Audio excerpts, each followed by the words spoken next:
All right, well, we'll talk a little bit about that after we talk to Edward Norton. But Colin Quinn playing Caroline's all this weekend, starting tonight through Sunday. That's right. You can get your tickets by calling 212-757-4100. But right now, we're all very excited because we got Edward Norton on the phone. Edward Norton. How are you? How are you, sir? I'm very well. Welcome to the Opie and Anthony program. Thanks. Wow. I got a copy of Down in the Valley. I saw it last night. I loved the film. Oh, thanks. I want to say that right off the bat. I absolutely loved it. I'm a fan of this film. This is one of the ones I really like that I've done. You want to explain the film just a little bit for the people out there? It's a western, but it's a contemporary western. It takes place out in Los Angeles, San Fernando Valley, and it's a kind of about kind of like the drifter who walks into town and collides with his family.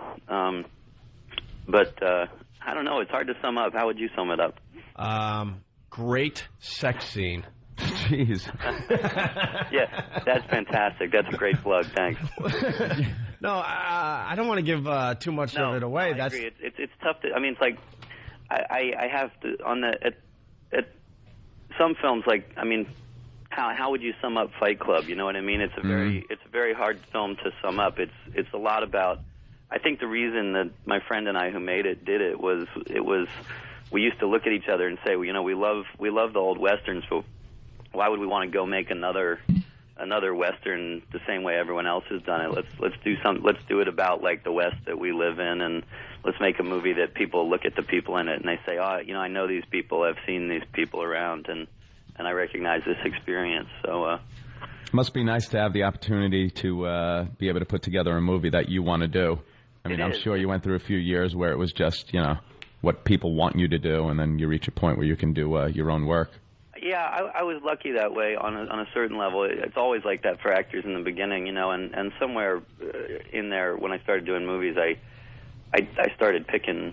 I mean, I remember there was sort of a big John Grisham book around the time we did American History X, and someone was saying, you should do this, and I thought, really I shouldn't do that.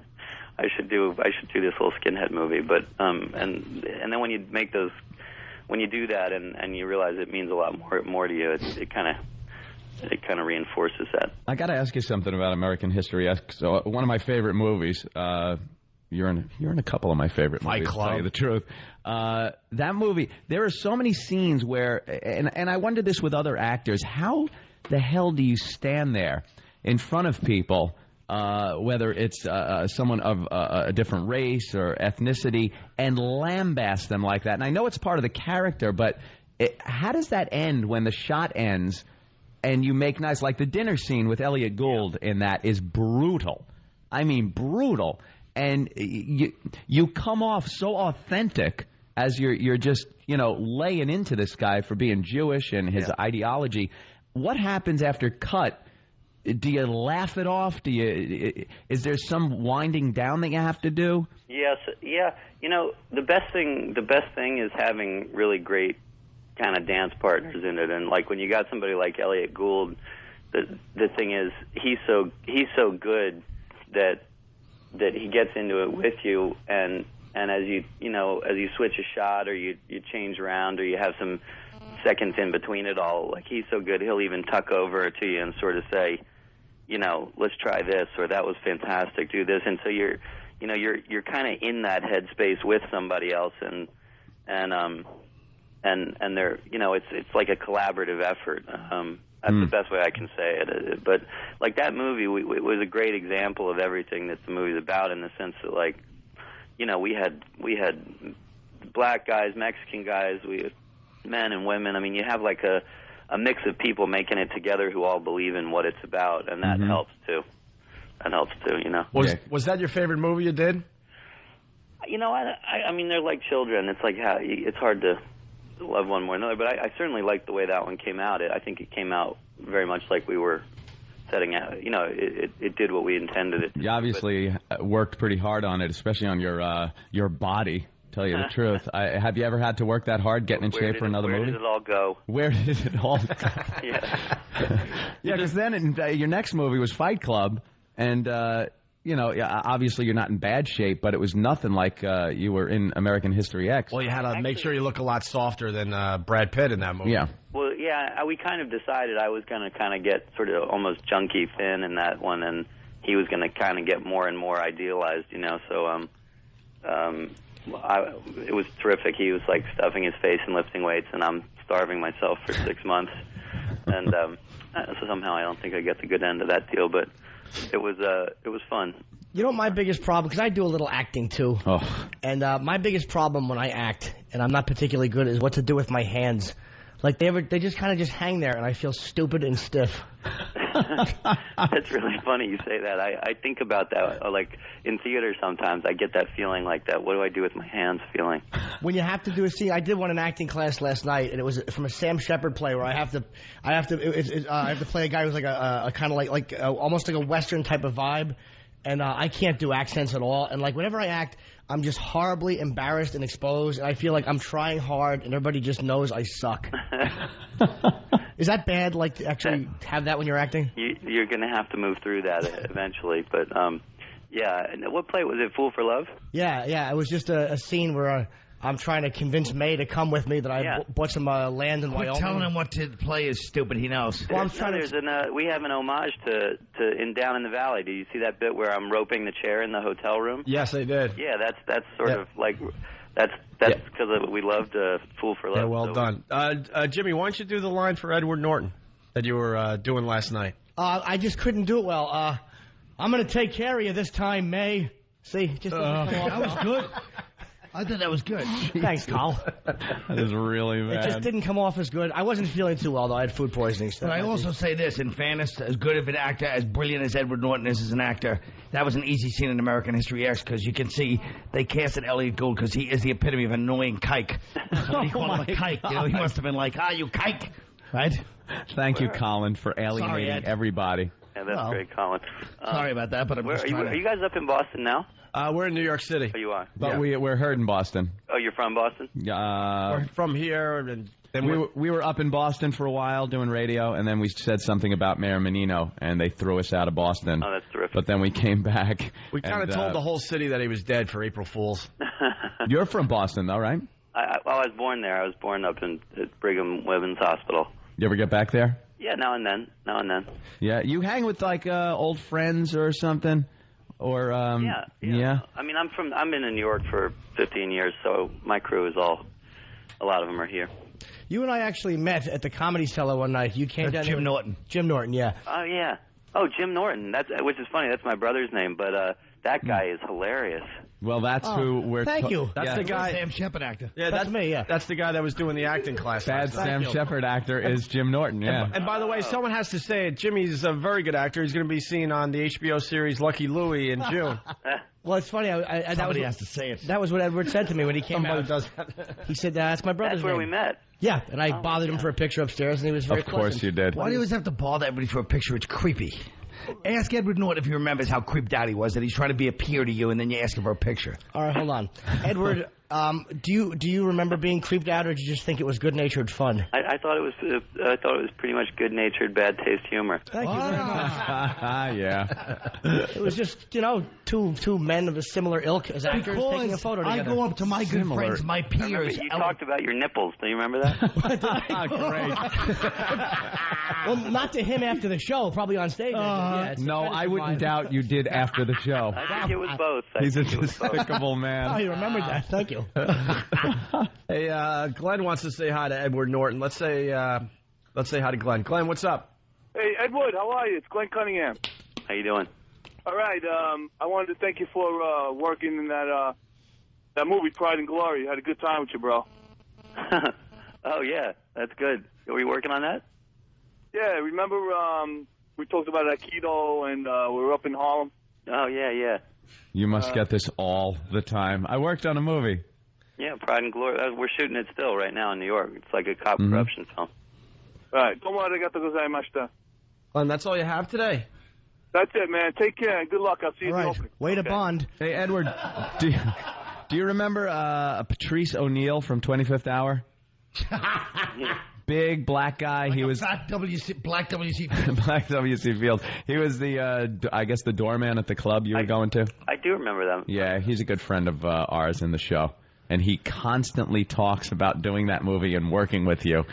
I do remember him. Yeah. And we're constantly telling him, "Shut up."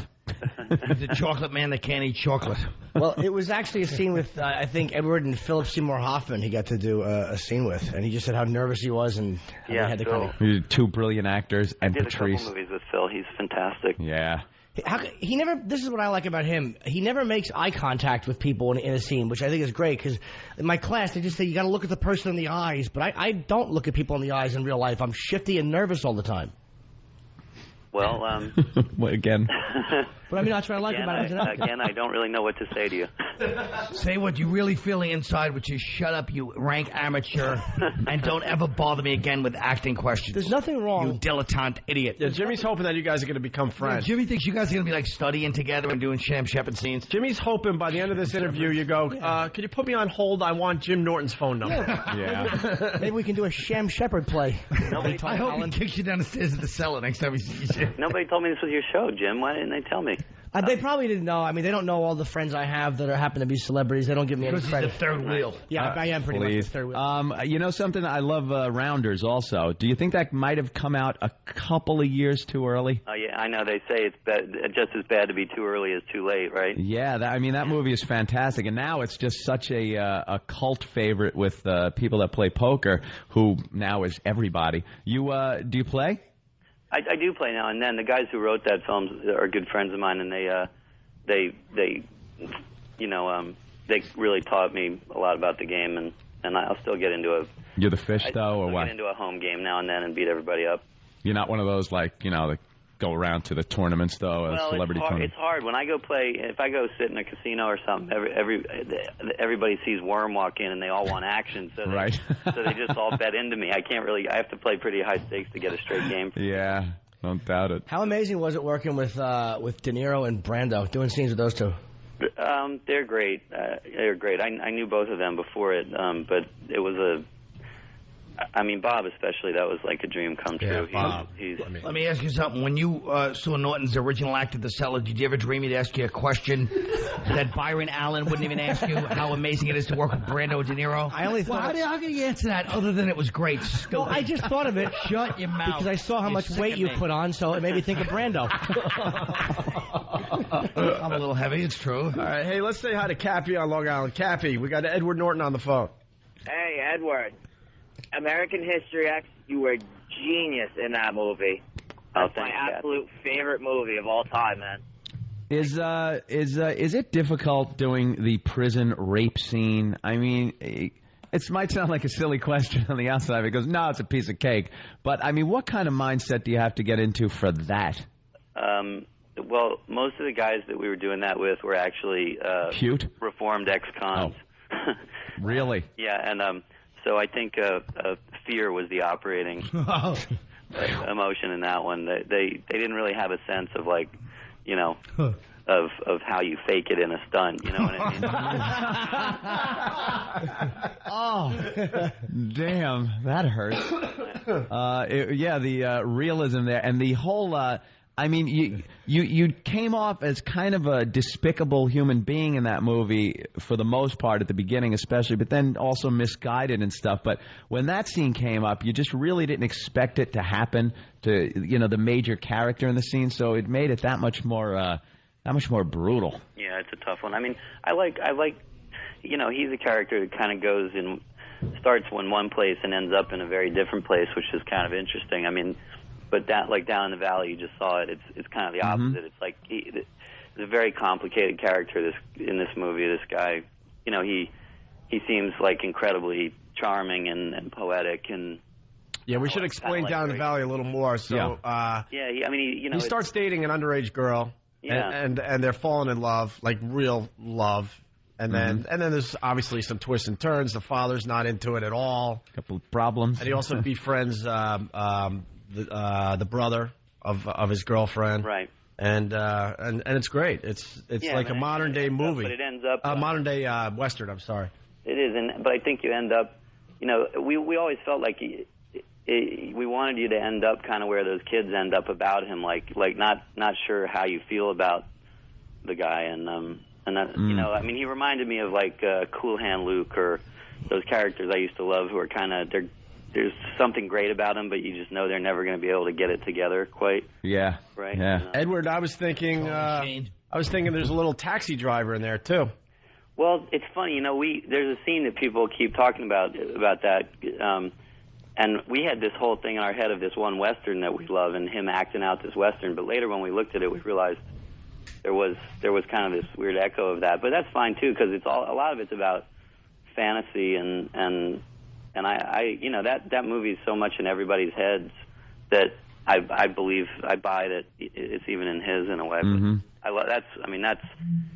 But this is like, I mean, this is kind of like if you took Taxi Driver and transplanted it to the West, you know, it's one of those kinds of films, but it's in a very different context. But I mean, obviously that's a classic, you know. Hey, was there something with American History X too? People said that Tony Kaye wasn't happy with it, or there was something he wanted to do that the studio made him do differently. What was with the film that he kind of flipped out about? That was a little bit overinflated. Tony, we worked incredible. I loved working with Tony, and he and I had a great time throughout. We worked, you know, on it all the way down. He didn't want to finish. I mean, he kind of wanted to keep going, and they wanted to put it out, and we were all trying to convince him it was, you know, at a certain point you just got to let it go, and it was great. But so the funny thing is, someone I know ran into him recently. I haven't seen him in a little bit, and I guess Tony turned to him and said, you know, I caught the film on TV the other night. It's really a good movie. So Finally. I think he kind of came around.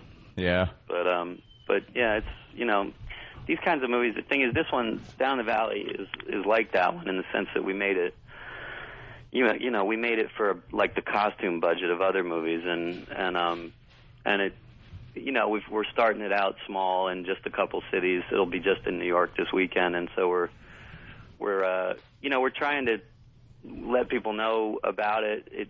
We've gotten great reviews for it, but it's I mean, we probably have, you know, literally like 1/1000th of the marketing budget of a movie like Mission Impossible 3, and it's a challenge.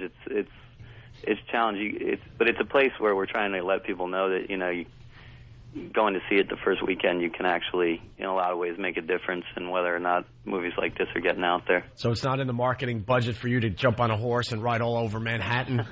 Take a speedboat, yeah, snarling all the traffic for a day. Thanks, Tom. Thanks, Tom. Rape Katie Holmes. Jesus, Colin. It comes out May 5th in New York and May 12th in L.A. and tomorrow in New York, yeah, Friday. Yeah. Say the 4th? Yep. www.downinthevalley.com. Downinthevalleyfilm.com.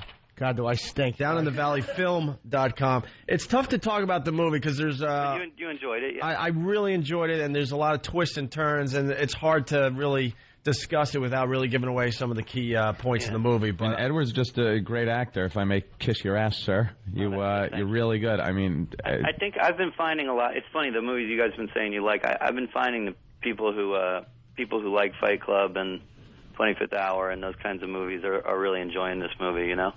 Very good. There's something about it, but... I loved you in The People vs. Larry Flint as the attorney. I like that one, too. Yep. I like that film a lot. That was one of my favorite things you did. That's another of my films I liked that was a complete commercial failure. Was it really? Oh, yeah. You got to get a couple of those in. Oh, I get a lot of those in. Does it make you want to throw up, though, when that movie doesn't like do as well as they wanted it to, and you see, like, Bringing Down the House, breaking $100 million? Don't you just want to open fire? You do wonder, like, what your fellow citizens, like, you know, are actually made of, but... They just want to line them up on a curb. I guess. You got to check out Dunstan Checks In. It's really good.